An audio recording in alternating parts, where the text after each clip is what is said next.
అమరావతి నుంచి బ్రేకింగ్ అందుతోంది. తాడేపల్లి సిట్ కార్యాలయానికి తాళాలు పడ్డాయి. డాక్యుమెంట్లు డేటా మాయం కాకుండా ముందస్తు చర్యలు తీసుకుంటున్నారు.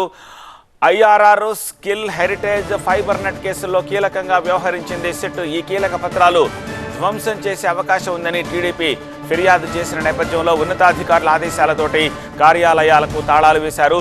సిట్ కార్యాలయం దగ్గర భారీ భద్రత ఏర్పాటు చేశారు.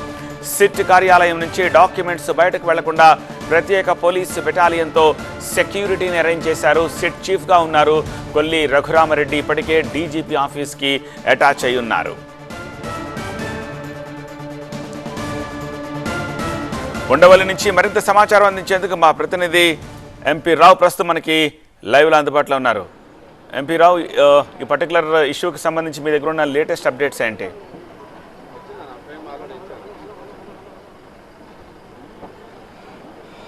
తాడేపల్లిలో సిట్ కార్యాలయం ఉంది. అంటే సిట్కి సంబంధించినటువంటి ఒక బ్రాంచ్ ఆఫీసును అక్కడ ఏర్పాటు చేశారు. గతంలో టీడీపీ అధినేత చంద్రబాబు నాయుడు, కాబోయే ముఖ్యమంత్రి చంద్రబాబు నాయుడు అరెస్ట్ అయినటువంటి సమయంలో కూడా కర్నూలు నుంచి నేరుగా ఆయన తాడేపల్లిలో ఉన్నటువంటి కుంచెనపల్లిలో ఉన్నటువంటి సిట్ కార్యాలయానికి తీసుకొచ్చారు. అక్కడే విచారణ కూడా చేశారు. ఆ తర్వాత నారా లోకేష్ని కూడా రాజధాని కేసులకు సంబంధించి కూడా, భూముల ఔటర్ రింగ్ రోడ్డు కేసుకు సంబంధించి కూడా నారా లోకేష్ని కూడా అదే సిట్ కార్యాలయంలో విచారించారు. సిట్ చీఫ్గా ఐపీఎస్ అధికారి కొల్లి రఘురామరెడ్డి మొత్తం ఇదంతా కూడా పర్యవేక్షణ చేశారు. అయితే తాజాగా నిన్న సాయంత్రము సిట్ కార్యాలయానికి తాళాలు వేశారు.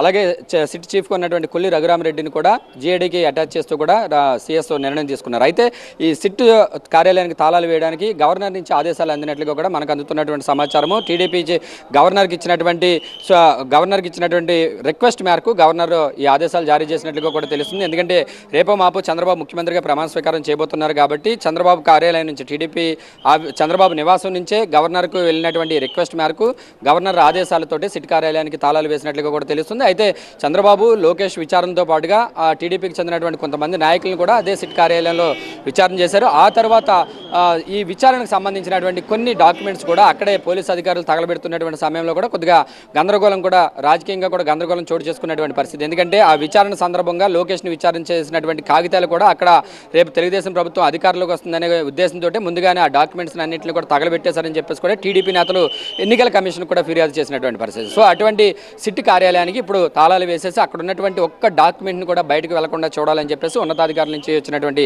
ఆదేశాల మేరకే ఈ నిర్ణయం తీసుకున్నట్లుగా కూడా తెలుస్తుంది. సిట్ కార్యాలయంలో విచారణ సందర్భంగా ఎలాంటి విచారణ జరిగింది, అక్కడ ఎలాంటి డాక్యుమెంట్స్ ఉన్నాయి, అక్కడ ఉన్నటువంటి హార్డ్ డిస్క్లు కానీ ఇంకా ఇతరత్ర ఎక్విప్మెంట్ కానీ ఏ ఒక్కటి కూడా బయటకు వెళ్లకుండా పూర్తిగా సిట్ కార్యాలయంలో ఉంచాలని చెప్పేసి కూడా అధికారులు ఆదేశించినట్లుగా తెలుస్తుంది. దాంట్లో భాగంగానే నిన్న సాయంత్రం కార్యాలయానికి తాళాలు వేసినట్లుగా తెలుస్తుంది. ముఖ్యమంత్రిగా చంద్రబాబు ప్రమాణ స్వీకారం చేసిన తర్వాత అప్పుడు ఆ సిట్ కార్యాలయం కానీ, సిట్ విచారణకు సంబంధించి కానీ, చంద్రబాబు లోకేష్ మీద ఉన్నటువంటి కేసులకు సంబంధించి కానీ మరి కొత్త ప్రభుత్వం ఏ విధంగా ముందుకెళ్తుంది, ఎలాంటి నిర్ణయాలు తీసుకుంటుంది అనేది అయితే మనకి చూడాల్సినటువంటి అవసరం ఉంది. ప్రస్తుతానికైతే ఏ ఆఫీస్కి అయితే చంద్రబాబును అరెస్ట్ తీసుకొచ్చి విచారణ జరిపారో ఆ సిట్ కార్యాలయమే, కుంచెనపల్లిలో ఉన్నటువంటి ఆ సిట్ కార్యాలయమే ఇప్పుడు తాళాలు పడ్డాయి.